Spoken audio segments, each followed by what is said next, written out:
Hello, everyone, and welcome to today's conversation. Today, I have with me Shafack Amanda, whom throughout the conversation we'll be discussing about pursuing a career in tech and doing so as a woman in the industry. It will be an exciting conversation, and I hope you are as interested in it as I am. Welcome to the conversation, Amanda. Thank you so much, Colin. So I would like to ask, how would you describe what you do for work? I build software applications. Yeah, I'm a software engineer, right? Yeah. And I've been mainly in the building web applications, but recently I've moved into the mobile application space. So my work is challenging, but it's exciting, and I'm happy to grow through each challenge that I encounter. Yes. That's interesting. All right, so you build software applications for both mobile and the web.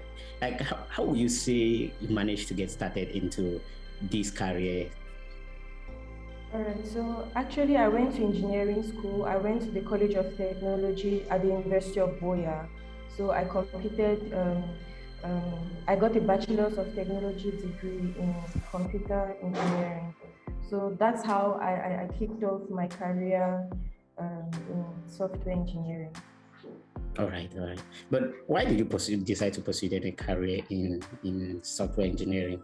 I presume this career could look a little bit daunting, like sitting down all day doing software development and debugging, having late nights and all the rest. Why did you decide to pursue a career in tech?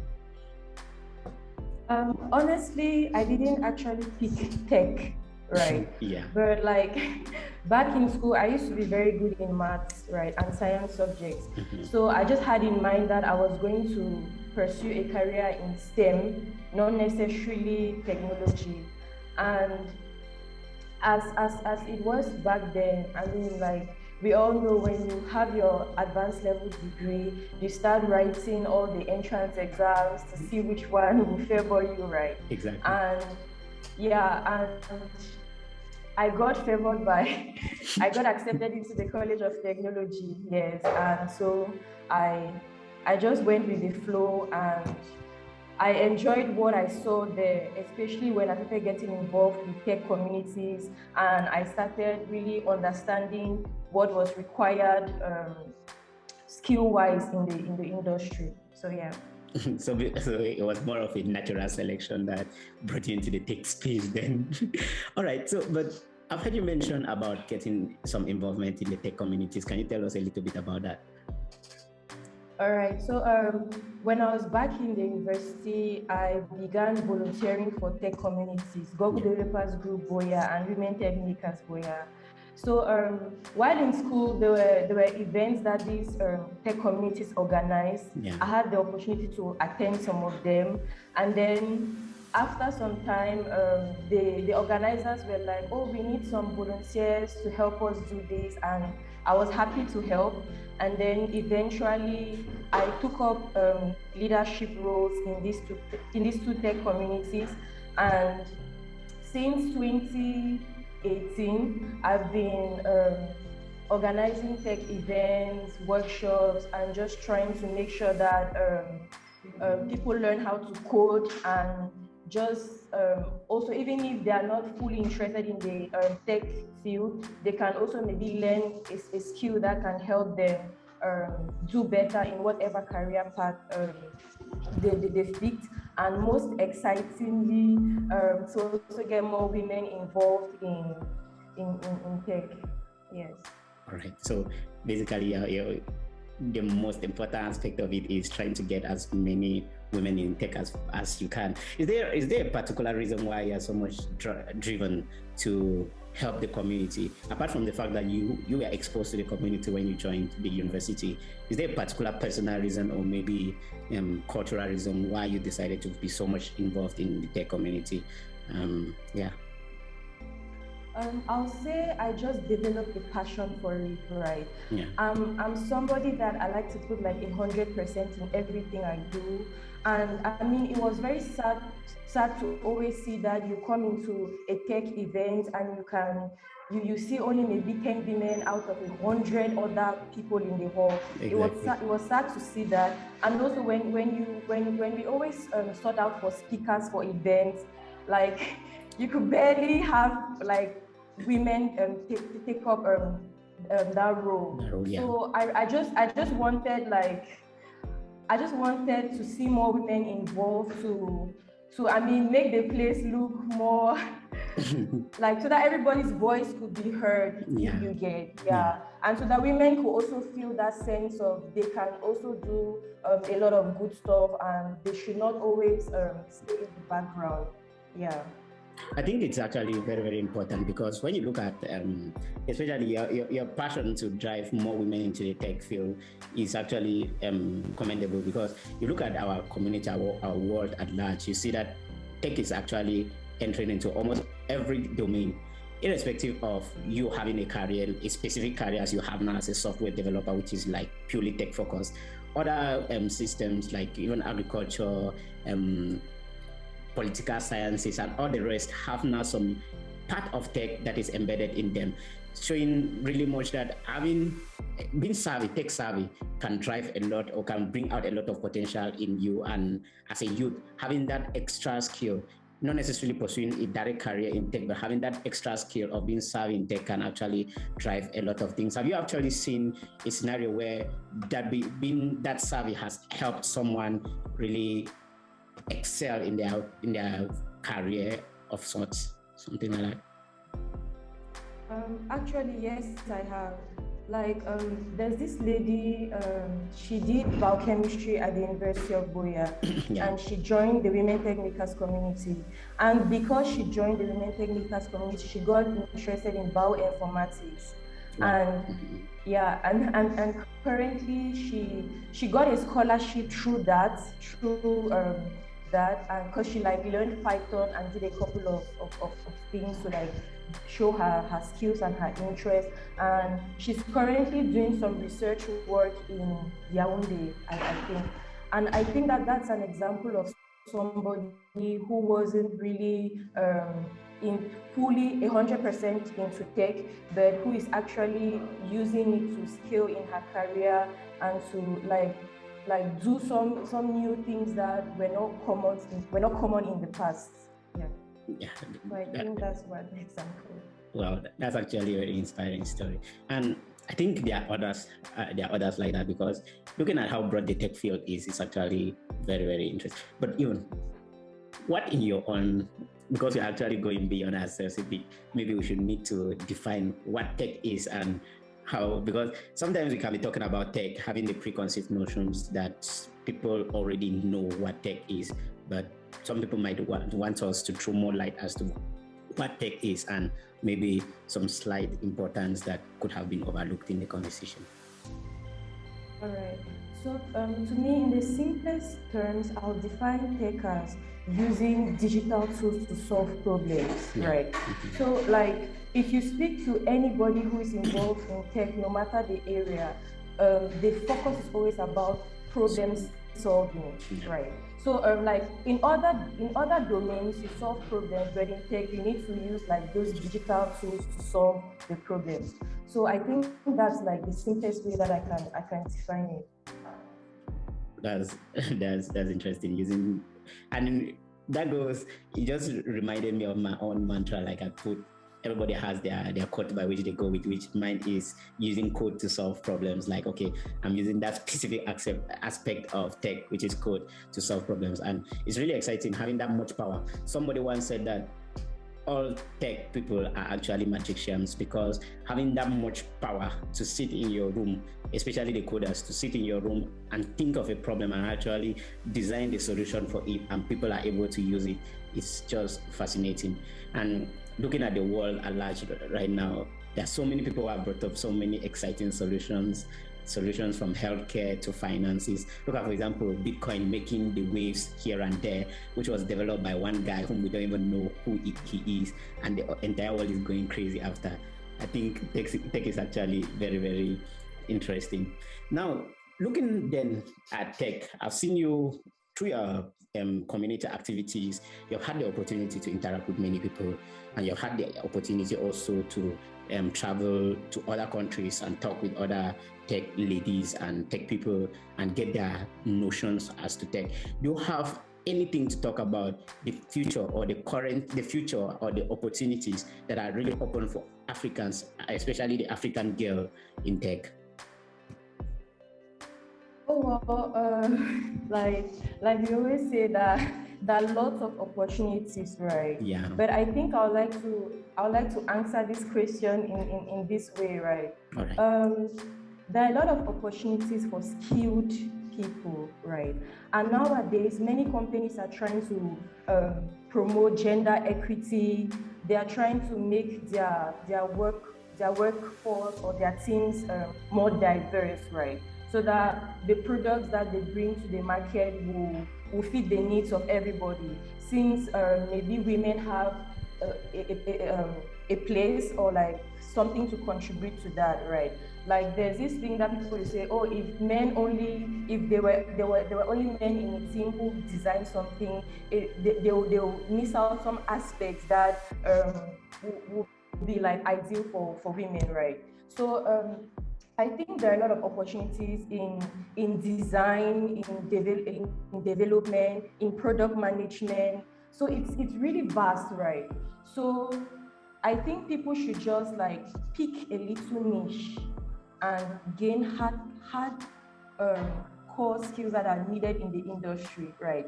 And again, there are a lot of skills you can gain, but you need to be keen about what is required in the industry, right? And then from there you can excel. And also I always like to add that when you're choosing something, make sure that it's something that you like, right? Something that excites you, right? Exactly. Because if you just pick something because it has a big name or the pay is so great, there's a point where you reach and money is no longer going to be worth it, right? Yeah. What will be worth it is how you grow and how you enjoy what you do. So that's really important. Exactly. So I think that's how, yeah.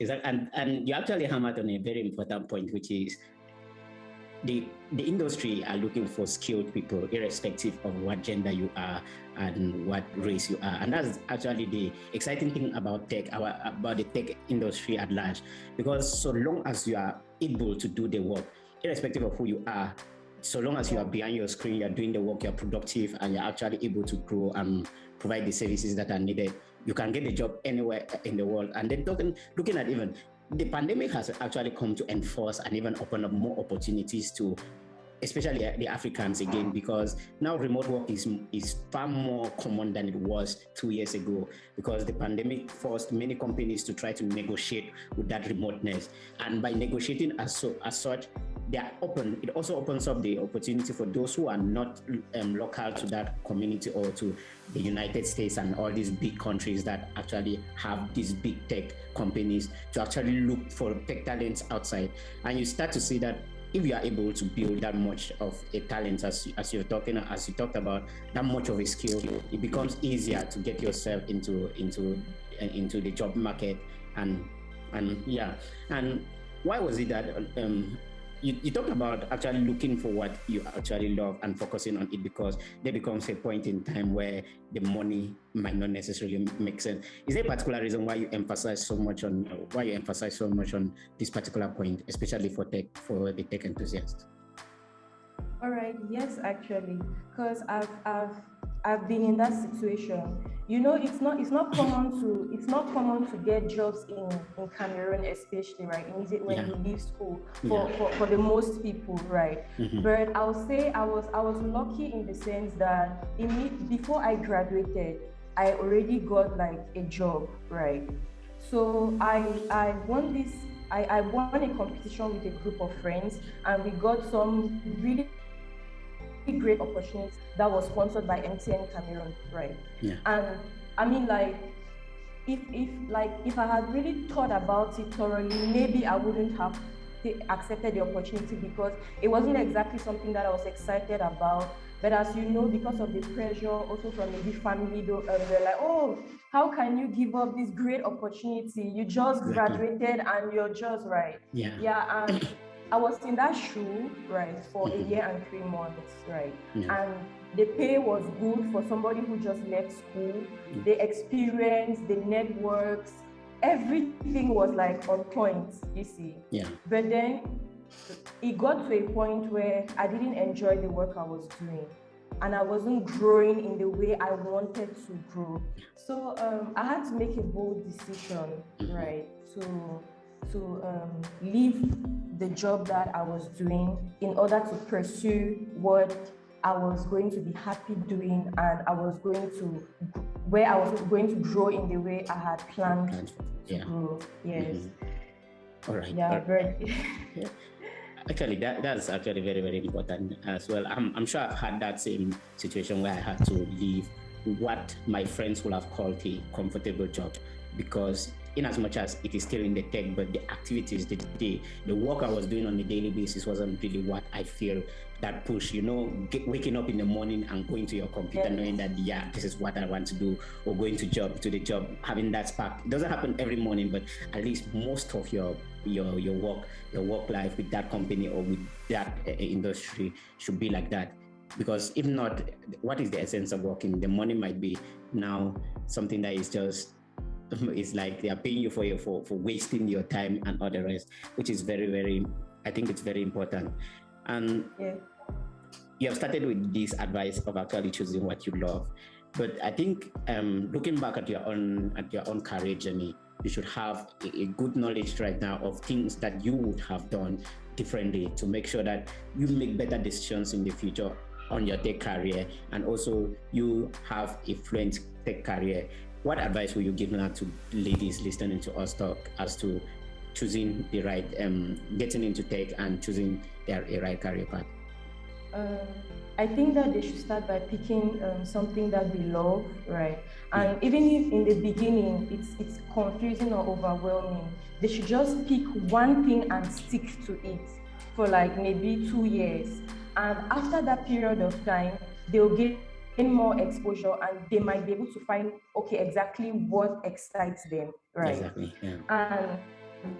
And because it's very important to stick to one thing for consistently over a period of time. It's very important. And another thing that is common with women is perfectionism, right? Like I've worked with so many women, and everybody wants to nail it perfectly. Nobody wants to, like, if you ask a woman and say that, and she says that, and you ask this question that, have you built a project maybe in Flutter? Can you do this or that? She might have some good experience, but because she's not like 90%, she'll tell you that no, that she cannot do it. Exactly. But if a guy has just done like 50%, you tell that, hey, I can do it, like let's go on. Right? Exactly, yeah. Yeah, so I think that we need to kill that. And one other advice is to build projects, work on projects. When you learn something new, work on a project. Because like they say, when you build, it sticks, right? Exactly. Because one mistake that I made was I was just going through a lot of tutorials, learning a lot of concepts, practicing code and all of that. Yeah, the tutorial hell. Yeah, being in tutorial hell. But it's different when you're the one that has to come up with that project to put the different pieces together. It's completely something else. Exactly. So yeah, so and when you work on a lot of projects, when it's time to start job searching, you already have a lot of things in your portfolio that you can present, right? Mm-hmm. But if you stay in tutorial hell for the longest period of time, you will never have something to showcase to show that you have these skills and you can do this. Okay, perfect. And talking about when you start looking for jobs, are there any particular tips or advice for the ladies or for everyone who is getting into tech as to the strategy to use when searching for jobs? Yes. All right. So one main thing is learning your data structures and algorithms in theory and in practice. Yeah. Like you need to have some good knowledge, you see. Unfortunately for us, I remember my data structures and algorithm course that I took back in school, and honestly, the reality is super wide, right? Yeah. So when I looked back at the course I took at the university, right, the reality with what is in the job market is super wide, right? Yeah. So I knew a bit of theory about stacks and queues, but I really exactly, but we did not learn how to really implement it, or the importance of knowing that was never stressed, right? So we just knew that, okay, right. But so that's one important skill. If you want to get a good job, right, a good job, you really need to brush up on data structures and algorithms. Now, the second thing is having the right resume for your current level, right? Yeah. So when I began applying for to jobs, I never got any interviews, right? Wow. And there was because there was something wrong with my resume. I wasn't tailoring it to the current level in which I was, right? Yeah. So I shared my resume to a few people and got some good feedback. And after I worked on the feedback that they got, I started getting a lot of interviews, right? Wow. And now the next step was now knowing your data structures and algorithms, right? So I had like technical interviews, and these were things that I had like never seen or known. So I had to go back to the drawing board now to brush up on those things, right? Yeah. I hope that through this storytelling, I'm bringing out the important points. Yeah, right? No, actually, it's actually very, very important. The way you're bringing out the how can I say, the experiences, because it tells a lot rather than citing some points. And I got the point where you talked about when you applied, you didn't get a lot of interviews, and then finally you got the interviews, and then what helped you most with your interviews was the algorithms and data structures. But I want to go back a bit to when you were applying. I've heard of stories or conversations with people who talked about when they were applying for jobs, they had to take a strategy of getting as many applications out there as possible to hit, maybe get an interview. Some talked about getting 10 applications or 5 applications per day for a period of like 2 months, 3 months. Was that the same situation with you, or how did it happen with you, and what advice can you give with this application phase? All right. So in my experience, I learned that when you need to apply for jobs that match your skills, right? Yeah. The truth is, in the beginning, I followed that advice. People were like, "Oh, apply for like 100 jobs in a day or something." I'm exaggerating, but like, yeah, that's what people were saying. Right? But I noticed that when I applied for jobs that I really felt that matched my skills, I got positive responses from those companies, you see. Yeah. So I think that's one strategy. And another thing was I'm somebody who networks a lot, right? Yeah. So I even got recommendations. So they're like, "Oh, Amanda, what are you doing right now?" I'm like, "This is what I'm doing," and all of that. And I got recommendations. But unfortunately, for me, my skills at the time did not match the skills required for the positions, right? So I didn't pull through. But yeah, so yeah. All right. And now, talking about girls and, for instance, their perfectionism, I think maybe sometimes it can affect their coding, and some actually try to shy away from the coding. But I think even the coding industry is not all about the code itself. There are other things which girls and ladies could dive into. Can you possibly give us some of those examples of things that they could do other than the coding aspect of the software industry? So there's this very exciting career called technical writing. So with technical writing, you don't really need to be so hardcore in coding. You just need to have a good understanding of some good foundation in programming and how the different components work. So technical writing is mainly about writing about how certain products work or features work, or how to implement a particular feature using a set of tech tools, maybe programming language or tool, right? So I think technical writing is something that I've had my eye on since I learned about it, right? Yeah. And I noticed that that's something that even most developers do, because like most times you build your product, you learn your coding, but you also need to talk about it, to like share your knowledge and share what best practices you're using, right? Yeah. So I think technical writing is something that people can start out with. It's very exciting, and I think the pay too is also good. Yeah.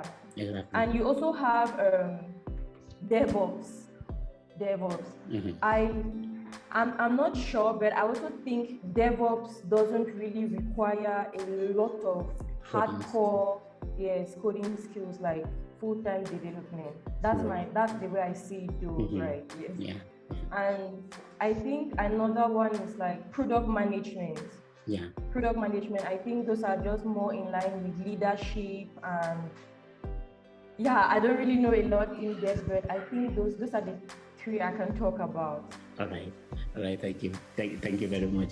And now talking about it, like we've talked about all of these things, but I think it's not all just sunshines and rainbows in the tech ecosystem, in the tech industry, especially for the ladies. What are the challenges that you faced as an individual and then as a lady in the tech industry? I think that would be both as an individual and as a lady. Yeah. I think one thing I've struggled with is making my voice heard, right? Yeah. So, like I've worked with a couple of teams where I've been like the only lady on the team, and I just noticed that like whenever maybe I was the one giving a great idea or bringing a solution to like some big problem that we had been facing, right?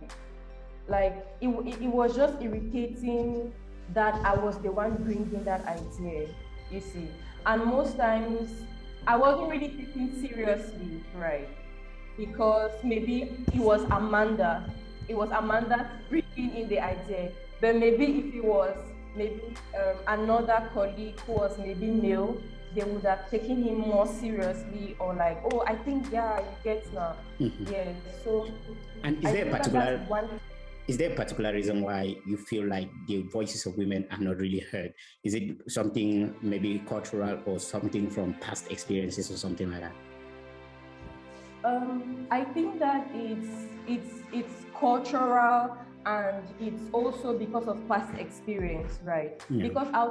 Because sadly I'll say that I think in the past, especially I'm talking really specifically in our local community here in Boya, right? Like maybe 5 years ago, women were not really, there were fewer women, and the fewer women did not necessarily put in 100%. So that mentality was already there, that okay, don't put in so much, right? Or they cannot really give in so much. But recent times have proven them wrong, because I mean we're now topping in a lot of things, right? And the cultural aspect is the fact that like back in the community, it's normal that women are normally should not be so good in this, or women should not less, or this thing is not for women, or stuff like that, right? And I'll just take this example. Like one time, one tech community I was volunteering with was looking for mentors to organize a programming boot camp, right? So due to the pandemic, we have not had a lot of physical events. So many people in the community did not know me, right? Yeah. Because we had like new students from the university, right? Like would have been in the past. So I came into the hall. I came into one of the tech hubs, active spaces. One of these students was like, "Hey, Amanda," he did not know my name, sorry. Like, you can take a seat here, right? So he just assumed that I was a participant, right? Yeah. Because he don't know me. Yeah. I'm going to learn. So And he did that because obviously I was a girl, right? Yeah. Because if he was because I was standing where the mentors were standing, and he asked only me, telling me that, oh, you can sit down, you see. Yeah. So you need to make sure that you are now at the top of your game and you deliver excellently, so that you can regain that trust, right? And make people understand that even though you look the way you look, you can still do great work. So that's, I've had challenges in that light. Yes. All right. And do you think because of this particular challenge, as you have said, it has pushed the few ladies in the tech ecosystem, in the tech industry, to be exceptional, because they have to prove to their colleagues and to their bosses that, okay, I'm actually this material for this job. It has made them to work harder and to fit in, and as a consequence, making them better and a little bit more proficient in what they're doing. Yes, I'll say so. Like normally, right, when a girl does something, when a girl, okay, puts her mind to do something, most times it's going to be like going to be great, it's going to be excellent, right? Yeah. But I think that because of this, we want to make sure that we set a good examples for those that are coming, for the next generation of young women who are coming, right? Yeah. Again, I'm talking with the context to the local tech community in Boya, especially. Right. You see, like, yes. So I think that's a yes to that, Chris. Okay. To conclude, I have this question that I would like to ask. Maybe there's a lady out there who is considering starting a career in tech, and then he has heard of the fact that there is a greater possibility of actually making it without going to school, being a self-taught programmer. What do you have to say about the controversial discussion between self-taught versus a college degree programmer? I both work, right? Both work and both can get you jobs, right? Yeah. But I strongly advise that you should get a degree, right? You should get a degree, right? Because when it comes to promotion and going up the ladder, right, in addition to your skills, your degree also speaks very loudly. So it's important to have a degree too. So it must not necessarily be a like full-time school, like maybe going to a university, right? But you could also like take on like online. You can also do online school, you see, or like online certifications and all of that, you see. Because I noticed that, for example, even though I got this rumor that big companies like Google recruit people even without degrees, right? But again, when you go to their job postings, when you look at the requirements for some jobs, even research jobs, right? You're required to have a PhD, you see. You're required to have a master's degree, right? Exactly. So that goes to show you that even though you can be self-taught, you need to you also need to secure that degree so that you can move up the ladder faster too. Yeah. All right. Thank you very much, Amanda. I think, thank you for the conversation. So I think with this, we have come to the end of our conversation. It's been an interesting one. Like, I'm really anxious again to go back through the conversation to get more of the discourse that we've had through this episode. And I appreciate you for taking out your time to come and join us and talk about your experience, your career, and your journey. It will be very, very helpful to most of our listeners. And I hope to have you again next time where we talk on more things and explore more dimensions. Thank you. Thank you so much for having me, Collins. I mean, I had so much fun talking and sharing the little I think. Yeah. All right. And thank you very much, listeners, for joining us throughout this conversation. We hope to see you in the next episode. Have a nice time.